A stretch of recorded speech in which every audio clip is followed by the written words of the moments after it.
स्वर्गीय पूर्व मुख्यमंत्री कल्याण सिंह ने कभी मेरा विरोध नहीं किया है, बल्कि उनका हमेशा मेरे साथ सहयोग बना रहा है। यह कहना है कुंडा के विधायक रघुराज प्रताप सिंह उर्फ राजा भैया का।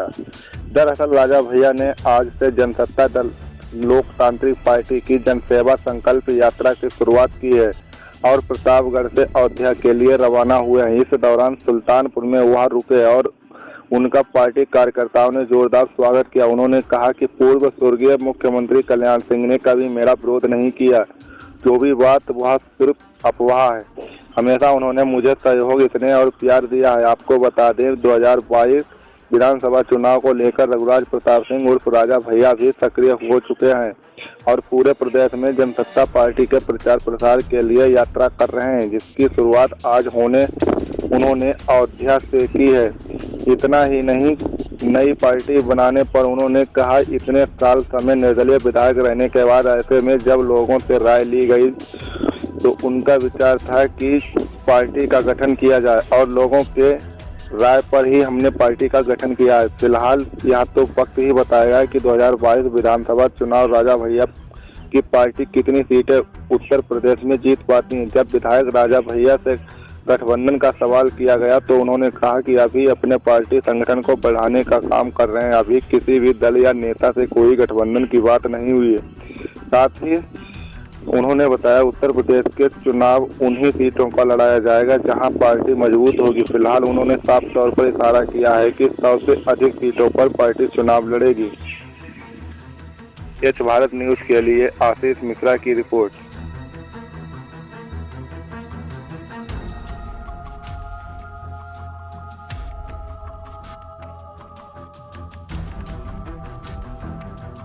एक अलग पार्टी शुरू कर देते हैं। कई बार ये देखने में आया होगा और आपने ऐसा भी देखा होगा कि जो राजनीतिक पार्टियां अस्तित्व में आती हैं नई, उनकी एक भी सीट होती नहीं है। एक भी सीट होती नहीं। ऐसे कई उदाहरण हैं, नाम हम नहीं लेना चाहेंगे, लेकिन जनसत्ता दल में एक कुंडा और प्रतापगढ़ की जनता के आशीर्वाद से एक लंबा अनुभव है। 6वां टर्म हमारा है, ये 28 वर्ष हमको विधानसभा में हो गए। तीसरा टर्म जो है विनोद सरोज जी का है, बाबागंज से विधायक। Akshay Pratap Singh ji member of parliament भी रह चुके हैं और चौथी बार MLC।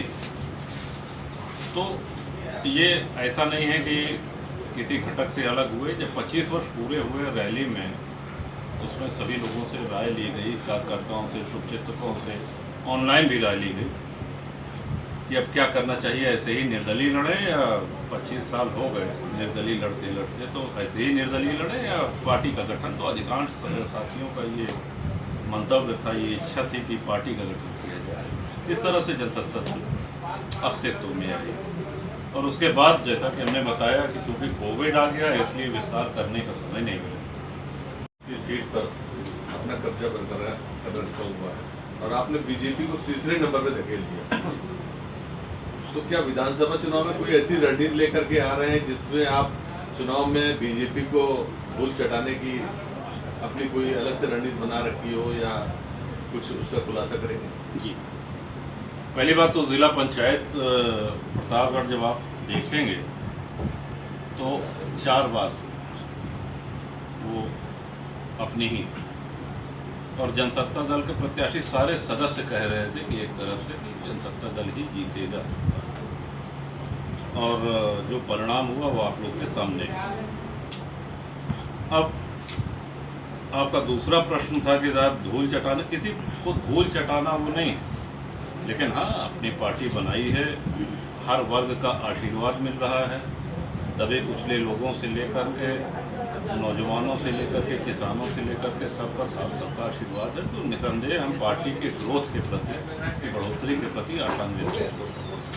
एक्चुअली कल्याण सिंह जी जब वो मंत्री थे तो उन्होंने आपके खिलाफ पूरी तरह से अपनी जितनी कोशिश थी उन्होंने कर ली, लेकिन उसके बावजूद भी बड़ा, हाँ आप बोल रहे हैं, तो उसके बावजूद भी जो है क्या कहते हैं आपका वो जो है कहीं से कुछ ये कह लीजिए कि आपको कहीं से इफेक्टेड नहीं कर पाए।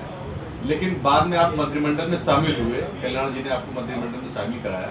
तो क्या इस तरह विधानसभा चुनाव में भी आप चुनाव के बाद मंत्रिमंडल में शामिल हो सकते हैं या क्या? आपने आदरणीय कल्याण सिंह जी का नाम लिया और ये बात फुल्ली और फाइनली हम स्पष्ट कर देना चाहते हैं कि राजनीति के किसी भी मोड़ पे कभी भी उन्होंने हमारा विरोध नहीं किया। एक भ्रांति है कि साहब वो आए थे तो कुंडा में उन्होंने कहा कि गुंडा विहीन कुंडा करो, ऐसा कुछ नहीं कहा था उन्होंने। उस समय मोबाइल नहीं हुआ करते थे, रिकॉर्डिंग नहीं होती थी, लेकिन अगर कहीं होगी उसकी रिकॉर्डिंग तो आप देखें, कभी कोई ऐसा शब्द ही नहीं कहा, कभी नहीं कहा। और उनका स्नेह अब वो नहीं है दुनिया में, लेकिन उनका स्नेह बराबर मिलता रहा हमको। पहली बार मंत्रिमंडल में उन्होंने ही अवसर दिया और अपने मंत्रिमंडल में मंत्री बने और सम्मान दिए। तो ये एक भ्रम पता नहीं कहाँ से पैदा हुआ कि साहब उन्होंने विरोध किया, जबकि उनका स्नेह, उनका आशीर्वाद सदैव रहता है। देश ही नहीं, पूरा विश्व कोविड की चपेट में आया और 2 चरण में कोविड की त्रासदी हम लोगों ने देखी। इस दौरान जनसभाएं करना, रैलियां करना, निकलना ये संभव नहीं था। अब क्योंकि उस महामारी से निजात मिली है, लॉकडाउन समाप्त हुआ है, इसलिए जनसत्ता दल के विस्तार के लिए, कार्यकर्ताओं से संपर्क करने के लिए, जनता जनार्दन का आशीर्वाद लेने के लिए दौरे आरंभ किए गए हैं। इसमें शुभारंभ इस दौरे का अयोध्या से किया जा रहा है। विधानसभा चुनाव 2022 में उसको लेकर क्या रणनीति है, क्या गठबंधन किसी पार्टी से करेंगे? अभी हमारा जनसंपर्क का कार्यक्रम प्रतापगढ़, सुल्तानपुर और अयोध्या ये होगा। अभी हमारी प्राथमिकता है पार्टी की इकाइयों को सक्रिय करना, उनकी यूनिट को सक्रिय करना।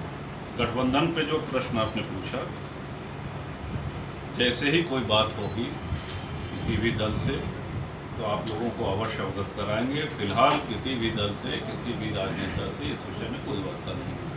पार्टी प्रदेश में कितने सीटों पर चुनाव लड़ेगी? पार्टी जितने पे लड़ेगी, जीतने के लिए लड़ेगी। जहां प्रत्याशियों की मजबूत स्थिति होगी वहां पे लड़ेगी। और हम ये मान के चल रहे हैं कि 100 से अधिक सीटें अभी हमारी नज़र में ऐसी हैं जहां जनसत्ता दल के कार्यकर्ता सक्रिय होकर के पार्टी का जनाधार बढ़ाने में लगे हैं और वहां अपने जनसत्ता दल के प्रत्याशी मजबूत स्थिति